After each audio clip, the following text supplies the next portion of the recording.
உத்தர Korea என்ற பெயரை கேட்டாலே உலகில் உள்ள ஒவ்வொருவரின் மனதிலும் ஒரே ஒரு உருவம் மின்னுகிறது. அந்த உருவம் கிம் ஜாங் உன் பைத்தியத்தின் உச்சத்திற்கு பிரசித்தி பெற்ற நபர்.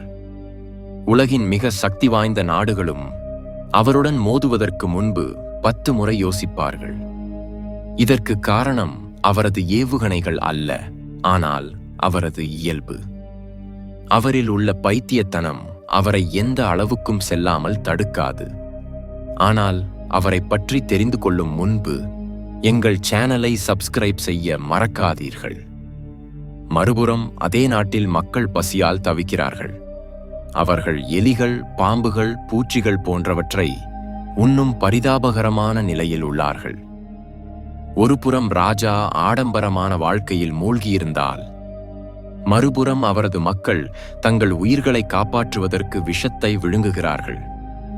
ஆனால் கிம் ஜாங் உன்னுக்கு இவை எதுவும் பொருட்டல்ல. ஏனென்றால் அவரது பார்வையில் வாழ்க்கை என்பது வெறும் இன்பம் மற்றும் ஆடம்பரம் மட்டுமே.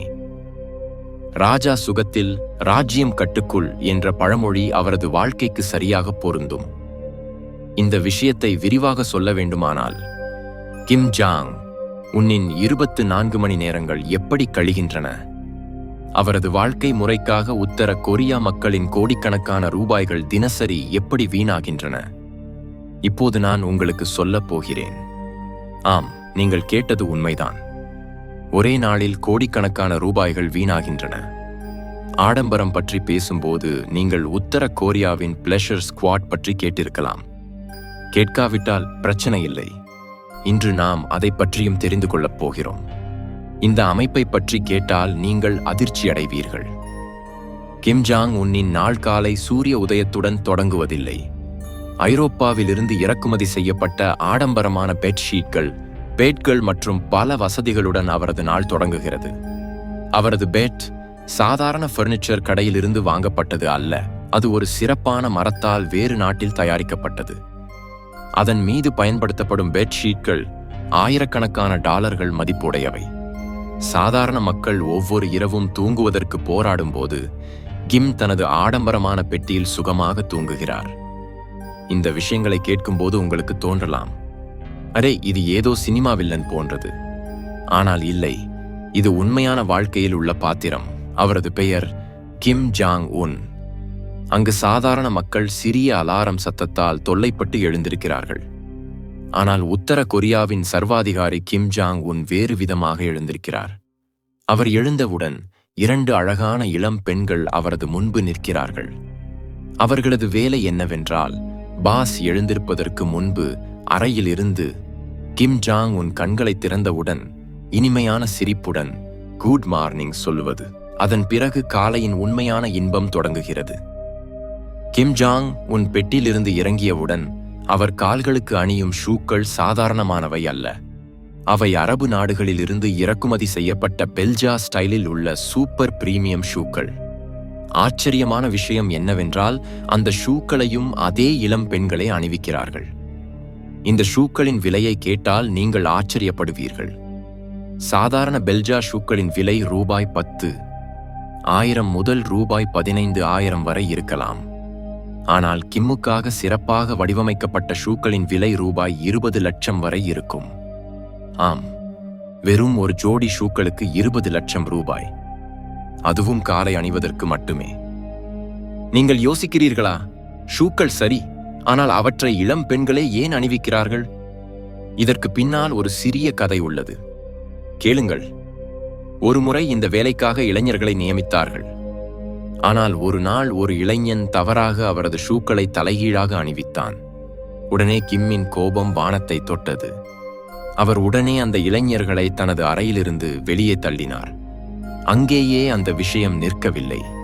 அடுத்த நாள் காலை முதல் அந்த இளைஞர்கள் எங்கும் தென்படவில்லை. அவர்கள் எங்கும் வேலை செய்வதாக தென்படவில்லை, அல்லது அரசு பதிவுகளில் தென்படவில்லை. உத்தர கொரியாவில் எந்த தவறும் மன்னிக்கப்படாது என்று சொல்லப்படுகிறது. அந்த நாள் அது நிரூபிக்கப்பட்டது. பழங்கால ராஜாக்களின் கதைகளை நீங்கள் கேட்டிருக்கலாம். அவர்களது அரண்மனைகளில் ஒரு சிறப்பான இடம் இருந்தது. அதை அந்தப்புரம் என்று அழைப்பார்கள். அங்கு பல இளம் பெண்களை வைத்திருப்பார்கள். ராஜா எப்போது வேண்டுமானாலும் யாரை வேண்டுமானாலும் தன்னிடம் அழைப்பார், அவர்களது விருப்பத்திற்கு எதிராகவும். சாதாரண மனிதன் கற்பனை செய்ய முடியாத விஷயங்களை அவர்கள் சகிக்க வேண்டியிருந்தது. இந்த விஷயங்கள் இப்போது வரலாற்று புத்தகங்களில் மட்டுமே உள்ளன. ஆனால் துரதிர்ஷ்டவசமாக சில இடங்களில் இந்த வரலாறு நிற்கவில்லை. இதற்கு மிகவும் பயங்கரமான உதாரணம் உத்தர கொரியாவின் சர்வாதிகாரி கிம் ஜாங் உன். உண்மையில் 20ஆம் நூற்றாண்டு மிகவும் பின்னால் இருந்தது. ஆனால் கிம் ஜாங் உன் இன்னும் ஏதோ வேறு யுகத்தில் வாழ்வது போல் தோன்றுகிறார். அவரது இன்பத்திற்காக ஒரு ரகசிய யூனிட்டை உருவாக்கினார்கள். அதை பிளஷர் ஸ்குவாட் என்று அழைக்கிறார்கள். ஆம், இது எந்த வதந்தியும் அல்ல, அவரது அரண்மனை பாதுகாப்பில் உள்ளவர்களிடமிருந்து வெளியே வந்த உண்மை. இந்த ஸ்குவாட்டில் தேர்ந்தெடுக்கப்பட்ட இளம் பெண்களின் வயது கேட்டால் மனது அதிர்ச்சியடைகிறது. இந்த இளம் பெண்களுக்கு சர்வாதிகாரிக்கு சேவை செய்வதற்கு சிறப்பு பயிற்சி அளிக்கப்படுகிறது. கிம் எப்போது வேண்டுமானாலும் யாரை வேண்டுமானாலும் தன்னிடம் அழைக்கிறார். ஒரு முறை தேர்ந்தெடுக்கப்பட்ட பிறகு அவர்களது வாழ்க்கை என்றென்றும் முன்பு போல் இருக்காது. நீ அழைக்கப்பட்டாய் என்ற வார்த்தைகளை கேட்டவுடன் அந்த இளம் பெண்ணின் உலகம் நின்று விடுகிறது. ஏனென்றால் அந்த இரவு அநேகமாக அவளது வாழ்க்கையில் மிக நீண்ட மற்றும் பயங்கரமான இரவாக இருக்கும் என்பது அவளுக்கு தெரியும். ஆனால் பிரச்சனை அந்த இளம் பெண் வரை மட்டும் வரம்புக்குட்பட்டது அல்ல. சர்வாதிகாரிக்கு ஏதாவது சிறிது கூட பிடிக்காவிட்டால் வெறும் அந்த இளம் பெண்ணின் வாழ்க்கை மட்டுமல்ல, அவளது முழு குடும்பத்தின் வாழ்க்கையும் அழிக்கப்படும். உத்தர கொரியாவில் அதிகாரத்தை எதிர்ப்பது என்பது தங்கள் இருப்பை இழப்பது. ஒருவேளை ஒரு சிப்பாய் இந்த விஷயங்களை உலகிற்கு சொல்ல முயற்சித்தால் இந்த சர்வாதிகாரி என்ன செய்வார் என்று கற்பனை செய்யுங்கள். அவர் அந்த சிப்பாயை பிடித்து தனது அரண்மனையில் உள்ள ஃபிஷ் டேங்கில் சுறாவிடம் வீசினார் என்று சொல்லப்படுகிறது. ஆம், ஒரு உயிருள்ள மனிதனை சுறாவிடம் சினிமா வில்லன் போல் வீசினார். ஆனால் இது சினிமா அல்ல, உண்மையான வாழ்க்கை. இதை கிம் ஜாங் உன் செய்தார். கிம் ஜாங் உன்னின் வாழ்க்கையை ஒரு வாக்கியத்தில் சொல்ல வேண்டுமானால் அது இப்படி இருக்கும்: ஆடம்பரமான வாழ்க்கைக்காக போராடினால் கடவுள் கூட அவரது முடிவுகள் முன்பு தலை குனியும். அவரது ஆடம்பரமான அரண்மனையில் வேலை செய்யும் இளம் பெண்கள் வெறும் அலங்காரங்கள் மட்டுமல்ல, ஒரு சிறப்பு நோக்கத்துடன் நியமிக்கப்படுகிறார்கள். கிமின் ஒவ்வொரு மூட், ஒவ்வொரு ஆசை, ஒவ்வொரு கணத்திலும் பங்காக இருப்பதற்கு. காலை அவர் தனியாக குளிக்கிறார். ஆனால் மூட் நன்றாக இருந்தால் அவருடன் குளிப்பதற்கும் இளம் பெண்களுக்கு டியூட்டி இருக்கும். அவர்கள் அவரை குளிப்பாட்டி மென்மையான டவலுடன் துடைத்து அதன் பிறகு ட்ரெஸ் அப் செய்யும் நேரம் வரும். ஆம், அவர் அணியும் உடைகளும் சாதாரணமானவை அல்லது எளிமையானவை அல்ல. தினசரி புதிய சிறப்பு உடைகள். இவற்றை புரொஃபஷனல் டிசைனர்கள் வடிவமைக்கிறார்கள். அவற்றை அணிவிக்கும் வேலையும் அந்த இளம் பெண்களுடையது. அதன் பிறகு கிம் காலை உணவுக்கு செல்கிறார். ஒரு அற்புதமான டைனிங் டேபிள் அவருக்காக காத்திருக்கிறது. அது எகிப்திலிருந்து இறக்குமதி செய்யப்பட்டது. அதன் மீது அவரது ராஜச பிடிப்புக்கு ஏற்ப மின்னும் பிளாட்டினம் பிளேட்டுகள் வைக்கப்படுகின்றன. காலை உணவில் அவர் சாதாரணமாக வேக வைத்த முட்டைகள், சிறப்பு கிரில்ட் ஃபிஷ் மற்றும் புதிய ஜூஸ் எடுத்துக்கொள்கிறார். மதிய உணவு நேரத்தில் அவருக்காக சிறப்பு உணவு ஏற்பாடு செய்யப்படுகிறது. லைட் உணவு, ட்ரை ஃப்ரூட்ஸ், ஆரோக்கியத்துக்கு நல்ல உணவு மற்றும் ஒரு சிறப்பு வகை சாக்லேட் அவரது மெனுவில் இருக்கும். அங்கு அனைத்தும் அவரது மூடுக்கு ஏற்ப முடிவு செய்யப்படுகின்றன. உணவுக்குப் பிறகு குறைந்தது 2 முதல் 3 மணி நேர தூக்கம் அவரது தினசரி ரூட்டீனில் பகுதி. ஒருவேளை தவறாக அவர் தூங்கும் நேரத்தில் யாராவது தொந்தரவு செய்தால் அவர்களுக்கு மிக கடுமையான தண்டனை விதிக்கப்படும். மாலை அவர் எழுந்த பிறகு மீண்டும் ஷெட்யூல் தொடங்குகிறது. சில அதிகாரப்பூர்வ சந்திப்புகள், ஷெட்யூல்கள் மற்றும் சில சமயங்களில் சிறப்பு நிகழ்ச்சிகளில் பங்கேற்பது. ஆனால் உண்மையான விஷயம் என்னவென்றால் இவை அனைத்தும் அந்த ஷெட்யூலின் பகுதியே. ஏனென்றால் ஒருவேளை அவரது வழியில் அல்லது ஏதாவது நிகழ்ச்சியில் அல்லது வீடியோ ஃபுட்டேஜில் ஏதாவது இளம் பெண் அவருக்கு பிடித்தால் கதை மாறிவிடும். அப்போது ஒரே இலக்கு அந்த இளம் பெண்ணை அரண்மனைக்கு கொண்டு வருவது. முதலில் ராஜா அங்கு உள்ள அதிகாரிகளுக்கு சிக்னல் கொடுப்பார். அதன் பிறகு அந்த இளம் பெண்ணுக்கு சம்பந்தப்பட்ட முழு டேட்டா சேகரிக்கப்படும். அந்த இளம் பெண்ணின் குடும்பத்துக்கு அரசு வேலை ஆஃபர் செய்யப்படும். அதன் பிறகு சிறு சிறு நிபந்தனைகள் காட்டி கிம் ஜாங் உன்னுடன் இருப்பதற்கு அல்லது வேலை செய்வதற்கு அழைக்கப்படுகிறாள். ஒரு முறை அவள் அரண்மனைக்குள் நுழைந்த பிறகு மீதி கதை சொல்ல வேண்டிய அவசியம் இல்லை. உத்தர கொரியாவில் கிம் ஜாங் உன்னை வெறும் தலைவராக மட்டுமல்ல, ஒரு உயிருள்ள கடவுளாகவும் கருதுகிறார்கள். அவரது மக்களின் மனதில் அவரது ஆணைகள் அல்ல, ஆசீர்வாதங்கள். இந்த எண்ணம் ஆழமாக பதிந்துள்ளது. அவரது சுகமே நாட்டின் மிகப்பெரிய பொறுப்பு. மக்கள் அப்படி நம்புகிறார்கள். ஆனால் இளம் பெண்கள் விஷயத்திலே நிலைமை மிகவும் வித்தியாசமாக உள்ளது. அவர்களுக்கு கிம் ஜாங் உன்னின் சுகம் ஒரு சொல்லாத ஆணை. அதை நிராகரிப்பது சாத்தியமற்றது மற்றும் பாதுகாப்பற்றது. அங்கு சமூகத்தில் இந்த கருத்து பரவியுள்ளது. நாட்டுத் தலைவர் யாரையாவது தன்னிடம் அழைத்தால் அது பெருமைப்பட வேண்டிய விஷயம், கேள்வி கேட்பதற்கு காரணம் அல்ல. ஆனால் உண்மை என்னவென்றால், இந்த பெருமைக்கு பின்னால் ஒரு இருள் உள்ளது. இது சாதாரண மனிதன் கற்பனை செய்ய முடியாத அழுத்தம். ஒரு இளம் பெண்ணுக்கு கிம் ஜாங் உன் இடம் வருமாறு ஆணை வந்தால், அவள் நிராகரித்தால், அது அநேகமாக அவளது கடைசி வார்த்தையாக இருக்கும். இல்லை என்று சொல்வது அங்கு வெறும் நிராகரிப்பு அல்ல, நேரடியாக தங்கள் வாழ்க்கையை நிராகரிப்பது. அதனால்தான் அங்கு இல்லை என்ற விருப்பமே இல்லை. அங்கு இளம் பெண்களுக்கு அனைத்தும் தெரியும், இருந்தாலும் அவர்கள் மௌனமாக இருக்கிறார்கள். ஏனென்றால் அங்கு பேசினால் அவர்கள் செலுத்த வேண்டிய விலை மிக அதிகமாக இருக்கும். அதனால்தான் அவர்கள் மௌனமாக இருப்பதே நல்லது என்று நினைக்கிறார்கள். இந்த கதை வெறும் அதிகாரம் பற்றி மட்டுமல்ல, மனித நேயத்துக்கு எதிரான எண்ணங்களை பற்றியும்.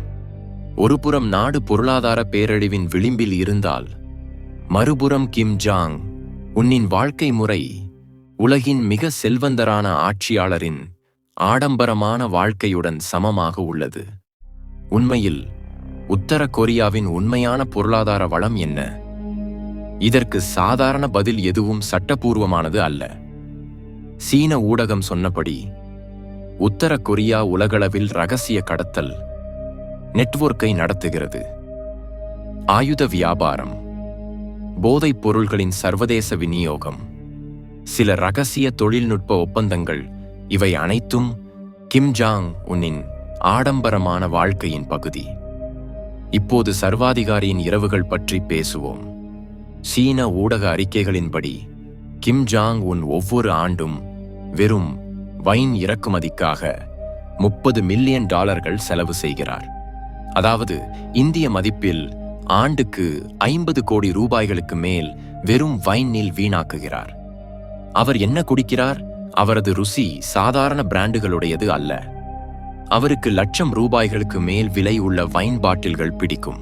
அந்த பாட்டில்கள் ஒவ்வொரு இரவும் அவரது டைனிங் டேபிளில் இருக்கும். உணவு பற்றி பேசினால் அவரது உணவிலும் ராஜசம் தெரிகிறது. அவருக்கு இத்தாலியன் டிஷ்ஷான பார்மா ஹாம் சிறப்பாக பிடிக்கும். இந்த டிஷ்ஷை தயாரிக்க அவரிடம் சிறப்பாக ஒரு யூரோப்பியன் ஷெஃப் இருக்கிறார். அவர் வெறும் கிம்முக்காகவே நியமிக்கப்பட்டார்.